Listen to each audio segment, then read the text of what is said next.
Colin, go ahead. Obviously, a lot of mistakes in this game. What can you say as far as the effort of the team and what you're looking at as far as the positives and the negatives? There were no positives. There really weren't. I hated that game from start to finish pretty much. And then we got slightly better in the second period and okay at the start of the third, but it's we didn't do enough to win the hockey game. So there's nothing I liked. Eric. What was the explanation that you got on the Martikov? I didn't even ask. I mean, it was obvious. They called the 5, which I think is a great idea if you didn't get a look at it. No one's hand went up. So they get together after and think, well, maybe it's something. They call the 5 and then they review it and decide if it's 5, 2, or nothing. And they decided on 2. I can't say I agree with them, but that's the call they made. So it's what call we live with. Bailey.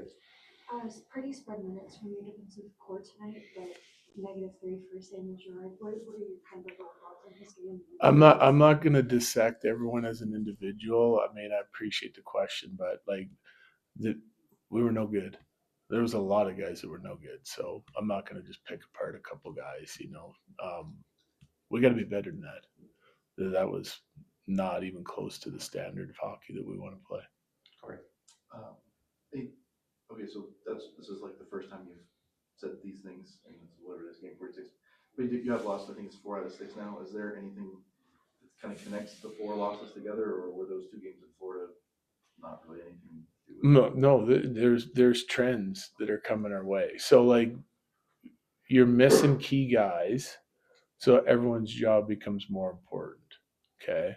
So then if I'm going just like looking at that, like what are some guys doing in our lineup from what expectations are in the way they play and the way we know they can play for long periods of time, and what are they doing now? It's not enough.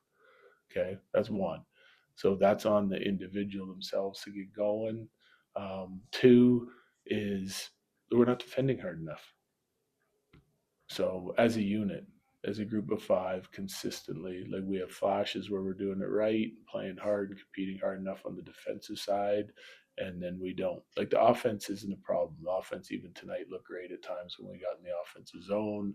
We're just not getting there enough because we're spending too much time defending, and then our puck moving hasn't been as efficient either. So, I mean, I know the guys out of the lineup affect that significantly, but the other guys, we need more out of some other guys that we're not getting. Ryan. Ryan O'Reilly had four points tonight. One position that you've talked about where you want to see some improvement is 3C, and given that he's a former Av, the Predators have publicly stated that they're looking at options to trade him. Has the organization thought about acquiring him? I have no idea. That's not my department. Yeah. Megan. If they keep playing like that, they won't be trading anybody. Megan.